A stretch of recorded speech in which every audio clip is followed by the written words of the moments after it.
மாப்பிள்ள, அவள் என் மகளாகவே இருக்கலாம். ஆனால் சில விஷயம் அவளுக்கு தெரிய வேணாம்னு நினைக்கிறேன். ஏன்னா என் மாப்பிள்ளையோட தன்மானம் எனக்கு முக்கியம். உன் கையால் செருப்படி வாங்கியிருக்கேன்ப்பா. அப்போ எனக்கு வேதனையாக இருந்துச்சே தவிர கோபம் வரல. ஆனால் இப்போ எனக்கு கோபம் வருது. அந்த குணசேகரனை வெட்டி போடுற அளவுக்கு கோபம் வருது. அவன் காலடியிலேயே கிடந்த உன்னை இந்த ஊரே காரி துப்புற அளவுக்கு பண்ணிட்டு போயிட்டான் பாத்தியா. ஆனா அந்த ஆளு போய் நிம்மதியா இருக்கான். அவனுக்கு என்ன பிரச்சனை? உள்ள இருந்தாலும் அவன் தான் அந்த வீட்டுக்கு எஜமானே. வெளியே இருந்துட்டு 5க்கு 10க்கு நீதாயா அல்லாடிக்கிட்டு இருக்க. உன் அன்னை மாதிரி ஒரு கேவலமான பிறவியை நான் பார்த்ததே இல்லை.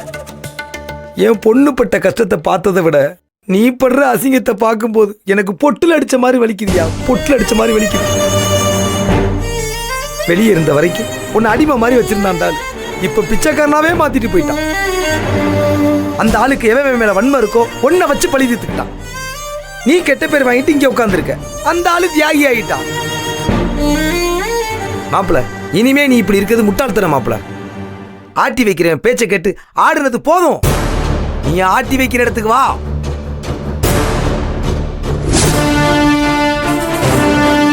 என் பொண்ணும் பேத்தி கடங்காரன் குடும்பமா இனிமே இருக்கக்கூடாது. அவங்களுக்கு ஒரு மரியாதையான வாழ்க்கை வேணும். நீ மாறினாதான் அது கிடைக்கும். நீ மாறணும். நீ குணசேகரனாவே மாறணும். யோ, இனி நீதாயா குணசேகரன். நீதாயா குணசேகரன்.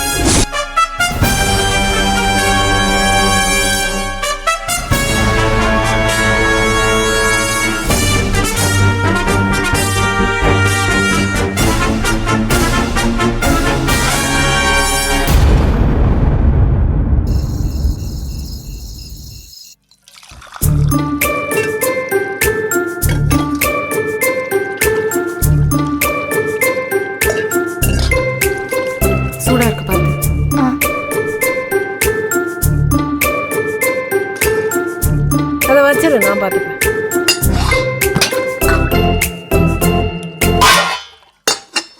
என்னடி என்ன? இந்த ஆள் ஒரு குழப்பவாதிக்கா. தரத்தன்மையே கிடையாது. போய் ஏதோ 7:30 கூட்டிட்டு வந்திருக்கான். எவனால கூட்டிட்டு வந்தானோ எவளால கூட்டிட்டு வந்தானோ பார்த்தா அதுக்கு எங்க அப்பா வேற அவன் வேட்டியே புடிச்சிட்டு வந்து சப்போர்ட்டுக்காக வந்து நிக்கிறான். எதுக்குன்னு தெரியல. எவன்ட்ட உரண்டிட்டு வந்திருக்கானோ எவன்ட்ட வாய் கொடுத்து மாட்டிட்டானோ. ரிலாக்ஸா இருங்க. என்ன ஜனனி எப்படி ரிலாக்ஸ்டா இருக்க சொல்ற?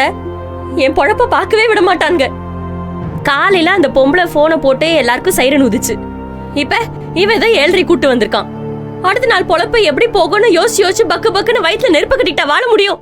எத்தனை நாள் இந்த பொழப்பு பொழைக்கிறது? ஏன் உன் புருஷன்ட்ட போய் கேட்டியா? ஒன்னும் சொல்லலையே உன் புருஷன்? சொல்லி கிழிச்சான். சொரக்காய்க்கு உப்பு இல்லைன்னு சொன்னான். எங்க அவனை பேச விடுறாங்க அப்ப?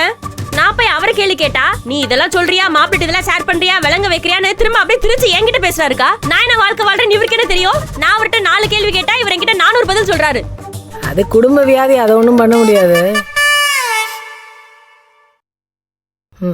சாரி அக்கா, நான் சீரியஸா பேசிக்கிட்டு இருக்கேன், நீங்க கலாச்சிக்கிட்டு இருக்கீங்க. அப்படி எல்லா கோவத்தையும் கொண்டு வந்து உங்ககிட்ட காமிச்சனா நந்தினி என்ன இப்படி பேசிட்டேன்னு அப்புறம் வருத்தப்படாதீங்க. இந்த போன் அடிக்குது பார். இந்த அவள்கிட்ட கூட உங்க அப்பாரா இருக்க என்னன்னு கேளு பார். என்ன வந்துச்சா இப்ப அந்த ஆளுக்கு பேசின பேச்சுக்கு?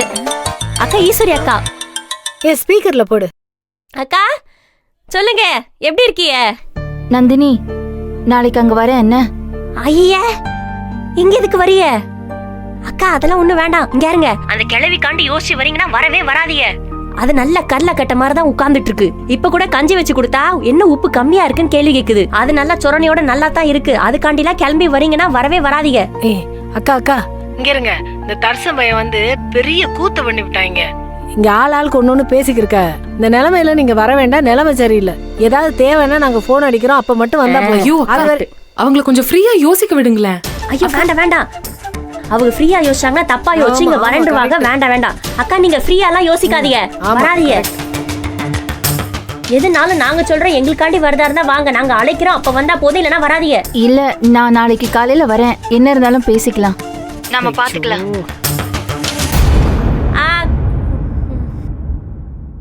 சொல்றது கேட்க மாட்டாங்க. என்னக்கா இது? ஏன் எல்லாரும் குழம்பிக்கிட்டு கிடக்குறாங்கன்னே எனக்கு புரியல. அவங்க குழப்பத்துல எல்லாம் இல்ல, தெளிவாதான் இருக்காங்க. என்ன ஜனனி தெளிவா இருந்தா இப்படி பேசுவாளா? இந்த பயவை குட்டியை குழப்பிட்டு வந்திருக்கேன். அவங்க அதையே யோசிச்சுட்டு என்னவோ ஏதோ நம்ம போய் பாத்துலாம் முடிவு எடுத்திருக்கா. இங்க வந்து இப்படி ஆடினவன் அங்க போய் வேற மாதிரி ஆடி இருப்பான். உனக்கு தெரியாது இவனை பத்தி, எனக்கு தான் தெரியும். என்ன குடும்பம் இல்ல? அப்பப்பா சரியான டிராமா புடிச்ச குடும்பம்க்கா. என்ன நாடகம், காலையில அந்த கிளவி ஒரு கூத்தடிச்சுச்சே, மல்லாக்க படுத்துக்கிறது என்ன, போர்வைய போத்திக்கிறது என்ன, இதுல 2 ஃபேன் வேற, சுத்தி நின்று அதுங்க பிள்ளைங்க வேற ஒப்பாரி வச்சுட்டு கிடக்குங்க. தேவையில்லாத குறைக்கு இந்த ஆதிர வேற. அதுக்கு அங்கன ஏதோ பிரச்சனை, மண்டை சூடு புடிச்சிட்டு உட்கார்ந்து இருக்கு. இதுங்க கிட்டே இருந்து ஒரு மிஸ்டு கால், அதுவும் தப்பா ஏதாவது போயிருக்கும், அதுக்காண்டியே ஓடி வந்திருக்கும்.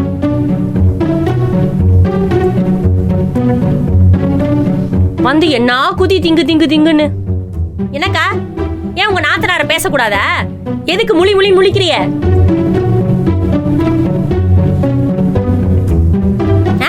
என்னது?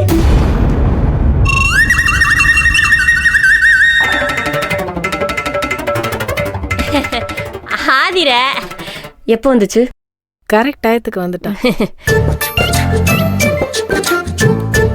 ஆதிர, எங்க அப்பா மேல வந்திருக்காரா, நான் கீழே இருந்தேனா, அப்பா வந்து ஃபோன் பண்ணாரு, அது அவர்கிட்ட பேசிட்டு இருந்தேன். உனக்கு கரெக்டா கேட்டிருக்காது? ஆமா. ஆத்தாடி உக்கிரமா இருக்கா. அது நான் ஏதாவது யதார்த்தமா பேசுவேன்லக்கா, நம்ம அது சம்டைம்ஸ் தப்பா கன்வே ஆயிடுது. நமக்கு அடிக்கடி நடக்குதுல இது. உனக்கு நடந்துருக்கு. சரி எனக்கு தான். அது நான் ஏதோ உளறேன். சரி சரி சரி, தப்பா போயிருச்சு. ஆதிர அம்மாவுக்கு பாலாயா கொண்டு போய் ஊத்து. சி குடு. இல்ல பேசுவாங்க, இல்ல சூடு ஆறிடுச்சுன்னா பேசுவாங்களேன்னு சொல்லலாம். தேவலாம்.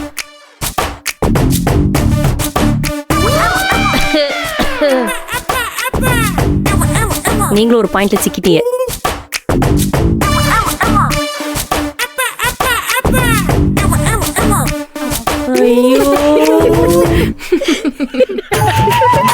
சிரிக்காதீங்கக்கா. ஏக்கா எந்த டைலாக் அப்ப வந்தா? ஃபர்ஸ்டே வந்துட்டாடி, கரெக்டா எல்லாத்தையும் கேட்டுட்டாடி. போச்சா? இல்ல நான் தெரியாம தான் கேக்குறேன். உங்க நவரசத்தை என்கிட்ட தான் காட்டணுமா? வாய் திறந்து சொன்னா என்ன முத்து உதுந்து இருக்குமா? இல்லடி, அவ படக்குன்னு வந்து நின்னோனே எனக்கு பேச்சே வரல.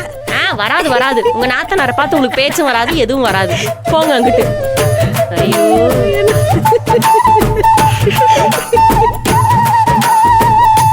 அக்கா கூல் டவுன் ஆவறீங்களா? பால் எடுத்துட்டு வரட்டுமா? பால் ஜனனி வேண்டாம், ஆதிர போயிருக்கால, வந்து ஊத்துவா.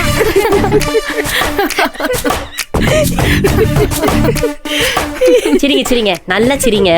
அக்கா, இந்த ரணகாலத்துல ஒரு நல்ல விஷயம் தெரியுமா? நீங்க பெத்து வச்சிருக்கீங்களே ஒரு அனபெல்லா, கொஞ்ச நாள் அப்படிதான் சுத்திட்டு இருந்துச்சு. இப்ப மூஞ்சில சிரிப்பு வந்திருக்கு.